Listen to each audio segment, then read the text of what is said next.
Hello and welcome to Amazons et al. With me, Aisha Umar Yusuf. Our guest today has law running through her veins, so to speak. Her father was a legal luminary, and towing the family line, she herself holds a PhD in public law, having had over 2 decades of corporate legal practice. In addition to her illustrious career path, this hardworking mother and activist pursues a humanitarian route that sees her cheerfully coming to the aid of the sick and the needy through her NGO. I'm sure you can't wait to meet her, so do remain with us after this short break.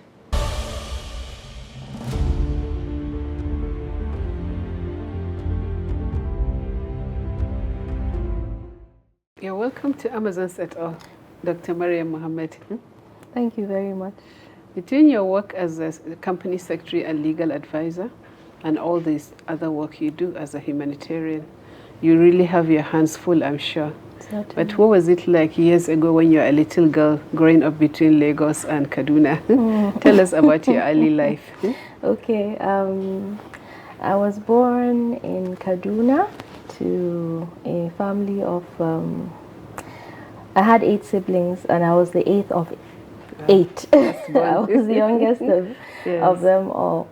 But it was a childhood filled with joy and laughter. I remember our house being filled with relatives all the time. Yes. Some were cousins, some were not even related by blood, but there was something to learn every day from someone. So I grew up in Kaduna, Dendo Road. My first school was Premier Nursery and Primary School, Jama'ia Matan Arewa. Yes. Yes. And there were babies in the school because there were no children in our own house. I used to go and play with the children there. There were some You mean kids. Premier Nursery School was owned by Jamia Matan Arewa? Or they're in the same premises? It's the same premises. Okay, I see. It's the same premises. Yes. So Premier and Jama'ia Matan Arewa. Yeah. That time I remember, I can never forget the day that the first lady then, Yes. Mrs. Babangida, Okay. Maryam Babangida came with her scarf, you know. I had to go and see her. I see. So growing up was fun. It was, there was a lot to learn from the people that surrounded me. Okay. What school after Jamia, after the primary school? I went to Sacred Heart Primary School, Okay. Independence Way. It was a Catholic school. Yes. But then, you know, there was no, the segregation wasn't so bad that a Muslim would not send his child to a Catholic school or a Christian school and vice versa. Yes. So Sacred Heart gave me the foundation and the confidence that I needed to, because yes, I was in all the dances and all the shantu and Yes. in the school. So from there I proceeded to Bakori, Federal Government Girls College, Yes. Bakori, the Queen of the North, where I graduated in 1996 and forged friendships and relationships that till today I still value. From Bakori, I went to Ahmadu Bello University for my first degree in law. Yes. Incidentally, funny enough, my first admission letter was not to study law. I see. It was to study international studies. I see. I That's think everybody, international relations yes, today? Yes, international relations today. When you're a teenager and you're allowed to make choices yourself, sometimes, you know, you choose what you want. Yes, you choose what you want. But then somehow I found myself back in law. Yes. And I loved it. I enjoyed studying law. I went back for a master's. Yes. Went back for a PhD, all in Ahmadu Bello University. Not that it was easy, but so after Ahmadu Bello University, after my PhD, I went to NDA, postgraduate school, and got a master's in leadership studies. I see. What else? Okay. I thought you decided to become a soldier. No. There were some leadership challenges and questions that I had, which I thought that master's was going to help address. me. Yes, would address, and it did. Okay. Yes. Because I came back to my place of work at the time, yes, and what I learned and studied I was able to implement in my place of work. So yes. Dr. Maryam, you lost your father at an early age. Was your decision to read law a tribute to him, or just you're following a personal passion? So law was what I knew more than anything. Almost everybody in my family had a touch of law in his or her academic background. Some had just diplomas, some went all the way, had law degrees. And before my father became a judge, his father was Alƙalin before he became Wazir. That's the traditional. That's yes. Okay. And if you go to Angon Juma, the names of the houses in Zaria, Gidan Alƙalin Kasuwa, Gidan Alƙalin, it's judges everywhere. So that's what I knew. Okay. And I fell in love with it, and I'm practicing it. Okay. Yes. That's nice. What was it like losing him that early in life? It was tough. I see. It was tough. If you know how difficult it is to manage a teenager and the emotions that come with, the hormones, the everything, it was at that point in my life that I lost him. You were 13. I was 13. Yes. And it was a complete change of it was a drastic change in our lives because he wasn't there anymore, and he was a very present father. Okay. Like, he was the one I would go to for homework when he's around and not, So he was a very present father. Yes, he read my articles. Yes. He would attend school events when he could. So because he was very present, it was not easy for us to cope without him. Yes. Yes. And it was easy just to defer to, let's wait for Baba. You understand? Yes, so you and stayed. then yes. And then anything you wanted, you could write him a very nice letter and use his perfume to spray and keep on his pillow. Yes, so it wasn't easy to lose a father at that point in my life. Yes. Sorry about it. Apart from a brief career in Kaduna State Judiciary, you seem to have found your calling as a corporate lawyer, because you have been a company secretary in like 4 or 5 companies. Why did you avoid the law chambers? Any special reason? So I practiced for a little bit during my youth service. Yes. But sometimes it's not, it's where you find your most passion that you stick to. Yes. And I'm someone who loves to read. And corporate law has a lot of reading and analysis and legal writing. Yes. So I find that that's where my strength is, and that's where I'm still perfecting. Okay. I'm sure, given your exposure as a company secretary, you are no stranger to boardroom intrigues and squabbles. Do you find them easy to handle? Navigate? Do you find them easy to handle? Or especially, I'm sure most boardrooms have few females. So how do you cope Some with boardrooms have only me as the female. Wow, that's serious. So I guess, experience helps you. Experience, when you've been to 2-3 boards and you've seen how every board is different, because they're different individuals who come with different experiences and different temperaments and interests. Yes. So I've learned to navigate based on the unique nature of the particular board that I serve. Okay. But also, I'm a governance teacher. I teach corporate governance. So I teach boards how to structure themselves, how to be the most efficient, and board dynamics and what have you. So I have gotten to a level of comfort with that job that I am able to teach it. Yes. I see. I'm comparing the private company boards and the government boards. Which are easier to handle? Which directors are easier to manage? Every board is unique. Okay. You may find a private company that is very structured. You may find a government company that is even better. I see. So it just depends on the people. The people not only the people, the mind behind the selection of the people. I see. Yes. I see. Can you explain that? Because I'm not sure. The tone with which a board comes, Yes. if it's for profit making, Okay. you find that decisions are made strictly for profit I making. see. But if the board is just to fulfill all righteousness, then you find that they will just fulfill righteousness. I see. And how can you define fulfilling righteousness? I'm putting myself in the shoes of the viewers. Okay, just to come and be present, have meetings, and if you don't have targets, if you don't set targets for your board and your management, then you're just fulfilling righteousness. If you don't know what you want to achieve from day one, then you understand. So there has to be a vision of where you want to be from day one, so that you're able to achieve that as a board. Because if the board does not succeed, then certainly management won't succeed.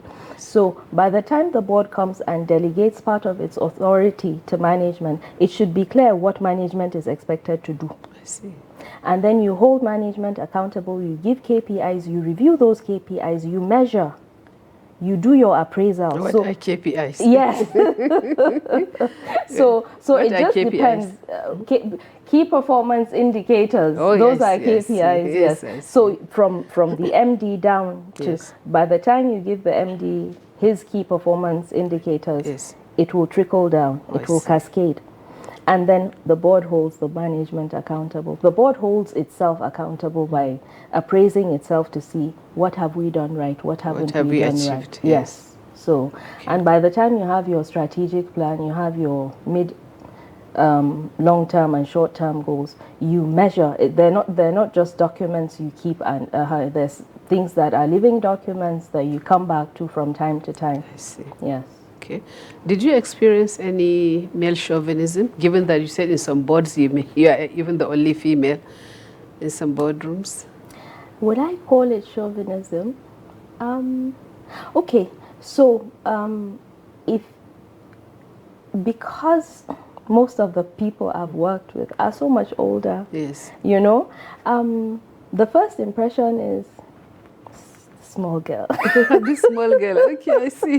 But then by the time they see the value that I bring, the respect will automatically come. Okay. So it's a question of what value. It doesn't matter whether you're male or female. Okay. By the time you bring value, then there's respect automatically. I see. Yes. So no negative experiences from both managements and boards? From management, that's a different issue. Okay, I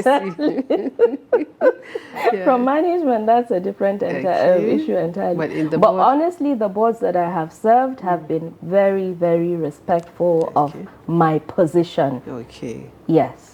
So the management, what's a bit negative about it? When you operate in a male-dominated, we are northern women. We know how difficult it is for some people to listen to a woman. Yes. It stems from there. And this is what takes us back to the leadership challenges I talked about in the beginning of our conversation, which made me go back to study leadership. Masters. Yes. So my thesis was titled Challenges of Gender Leadership in the Power Sector. Okay. Because I had faced a lot. Yes. And I needed to analyze it through a formal structure. Yes. By the time I came back with my thesis and implemented with the support of the board, incidentally, to bring about some changes, we saw a sharp rise in the number of women that were reaching leadership positions. I see. Yes, it started with the board approving a gender policy, and we had owners of the policy. So we aggressively pursued trying to get our women to be confident, to apply for higher positions when there were internal openings, and to support them. I see. So sometimes you just need someone to tell you that you can do it, and you believe that person, and you actually be the best version of yourself. Exactly. So we're able to achieve that, alhamdulillah. That's good. Yes. Recently, you became a fellow of the Chartered Institute of Arbitrators, is based in London, I think. Yes. What's the significance of that achievement? Okay. So, dispute resolution, ADR, alternative dispute resolution, Yes. has come to stay. We know how litigation takes a very long time, and in industries that are heavily funded, that cannot afford to have disputes in courts for 10 years. Yes. Because delay defeats equity. Yes.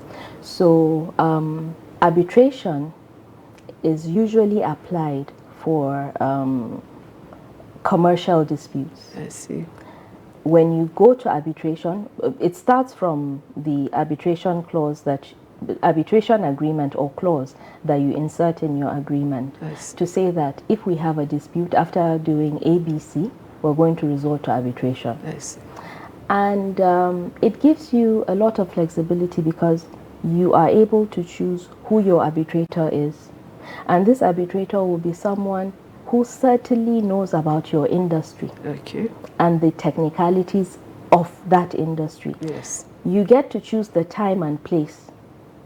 And you get to choose, it may look like it's expensive in the beginning, but it saves you a lot of time, it saves you a lot of, and then you're confident in the person that you have nominated to be your arbitrator. A representative? Yes. No, he's not a representative. Okay. The arbitrator sits as an unbiased umpire, but parties can choose who. Okay. If it's one arbitrator, both parties can choose who it will be. Okay. And both parties will not go and take an expert in non-profit to arbitrate a case of power, for example, or energy or telecom. So, yes. So I chose to go and do this fellowship because it is integral in the work that I do. I see. Yes. Okay. So this is all in what we in the media will just call out-of-court settlement? Out-of-court settlement can be that you have gone to court. Okay. You have gone through the process, but in somewhere in between you find that there are common grounds, so you go and agree and bring a report of settlement to the court. Okay. So that one is subject to litigation because you still have to subject yourself to the court. To the courts. But ADR, if you have a valid arbitration agreement, the court will not touch that matter. I see. The court will direct parties back to arbitration. Okay. Yes. I see. That's good. So you went for the Mandela Fellowship, what they call YALI, I think. Yeah. YALI stands for what? Young African Leadership Initiative. Yeah. Okay, during the Obama administration. What's the gain of that experience for African youth? Do you think you people gained anything? Oh yes. I think that the best part of the program for me was the networking. Okay. If I go to Botswana today, I know who to call. I see. A friend. Yes. Like a friend that is really my friend. If I go to Ghana, I know that I have friends there. So that networking, we have built relationships that if we had stayed in Nigeria, probably we wouldn't have. None. Another. Yes. So if I need a reference, if I need someone to do something for me in Ghana, whether it's work related or not, I know that I have people you know who there. To call. Yes, I have friends there. Yes. There's Lord, there's Hilarious. You know, we are on first name basis. We look for each other. We call each other. So that, and this is over 10 years, over a decade after. But that relationship is still precious to us. Yes.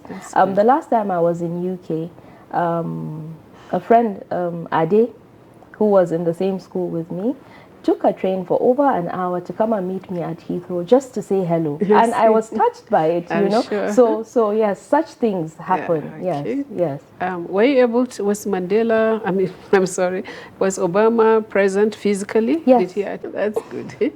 So as a mother who obviously leads a very busy life between your work schedules, your many travels, your to courses and conferences, how do you balance that with the demands of your family life? I have a very solid support structure. Okay. Very solid. My elder sisters would shelve everything to come to me if I need them, I see. to look after my son, to look after me. Tambaya has been the backbone, you know. I see. She's one of them. She is. Tambaya is my cousin who moved in with me a week before I had my son. I see. And never, well, she left when he was around 11. Yes. So she did everything for both of us, where, you know. Yes. My mother is the most amazing ever, because she would prompt them to say, she needs help, won't you go and support her? You know, nice. So I have a very solid support structure. Yes. Alhamdulillah. Yes, yes. That's good. So your humanitarian work is charity to chair, is making a huge impact, especially through health interventions wherever needed. How did it start? And what was your inspiration for it? Okay. So I didn't wake up one day to say I wanted to start a non-profit because my hands were full. Yes. But I met a gentleman who's deceased now. Awal was his name, on the streets of Abuja. I see. And I engaged him. He had elephantitis. I see. And anytime I gave him a stipend, I felt bad because I knew it was not going to be enough to help him through. You mean he was a beggar? He was a beggar on the see. streets, yes. He was a beggar on the streets. So I would just give him change here and there. But one day I just wrote my number down and threw it to him and said, call me. So he called me, we had a talk, and he said he had been to the hospital in Kano, but he wasn't able to fund the treatment. Yes. So I sent WhatsApp messages. No, that time WhatsApp was not even in existence. It was BlackBerry messages. I see. And then Facebook. The message went round. Family and friends gathered. He needed about 300,000 at the time. We were able to raise over 700,000 in less than 2 weeks. So we had to send messages to say, please stop contributing. I see. Now, to get Awal to go back to the hospital was a problem. Yeah. He didn't want to go?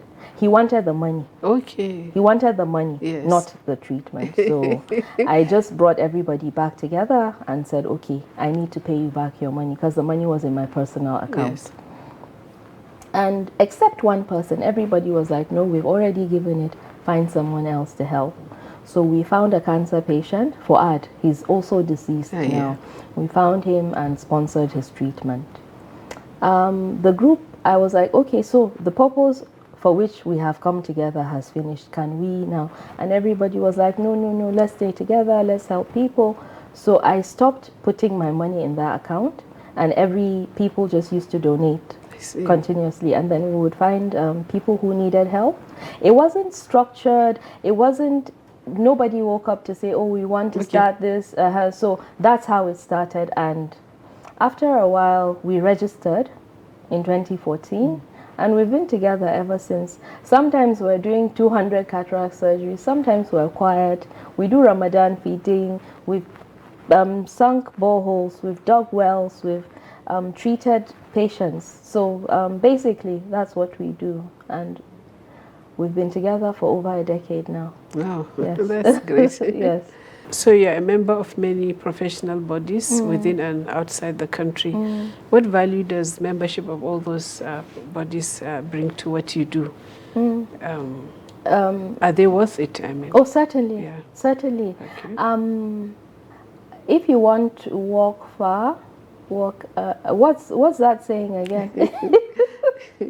What's that saying again? Help me. I'm trying to remember. Okay. So the thing is, if you want to succeed in your profession, whether as a lawyer, whether as a non-profit leader, whatever it is that you're doing, you need support. Yes. You need support. I can give you an example of Institute of Directors, for example. That's where I teach governance. That's where I started teaching governance. Where is it based? Institute of Directors. Yes. It's the headquarters is in the UK, but there's a Nigerian branch. In Abuja? Yes, in Abuja and Lagos. Okay. But it's everywhere. Like, we have members from everywhere. Yes. That's where I started teaching. And from teaching governance, I've had boards ask me if I can join them as a director. I see. So you have to network, you have to build capacity. And people that you meet in forums like that would be able to recommend you to say, okay, I know Maryam and I know her work. I see. maybe you should ask her if she can do ABC for you. Okay. So, yes. How about to the country? Do they add value? Oh, certainly. Yeah, okay. Because we just talked about how important a board is to an organization. Yes, yes. And this is an institute that is teaching directors how to be the best version of themselves when they are on boards. I see. So it has a long-term impact on both government and private sector organizations. Do they have any checks and balances against corruption? You know, that's one of the problems. Ethical leadership is all that is mostly what we are about. I see. You cannot be unethical and be part of the institute. Okay. But how can that be transported into governance? For instance, we have, I mean, more often than not, we have politicians with scandalous records, even government appointees, you know, Attorney General has, I mean, what do they call them? Accountant General has stolen this. So is there any way? You won't really find that the institute is fraternizing with... Oh, no, what I mean is any way they can curb. Yeah, they can, how do I do, extend the campaign to public sector? Oh, they do. They do. That's what the teaching is about. Okay. That's what the teaching is about. You find that we are strong on ethics. Okay. Very strong on ethics. So when you teach simple things like company culture, we delve into it to the extent that we tell you when you come 5 minutes late, you are wrong. I see. So it's all about how a dynamic board can operate while operate within the realms of the law and corporate governance codes. Yes. So do you have any specific advice for young Nigerian women? Oh yes. Yeah. Oh yes. Some of us have been lucky that we were born into families that did not curtail our potential. Yes. Everything my family did has been to lift me to be the best version of who I am. Yes. And it didn't start from me. I'm the youngest of 8. I've seen my sisters excel. I've seen my brothers excel. I've seen my cousins, everybody around me. So even if you don't come from that kind of background as a woman, believe in yourself. Know that you can. And surround yourself with people who actually have your interest at heart. Yes. Yes. Thank you so much, Dr. Maryam. Glad to have you here. Thank you.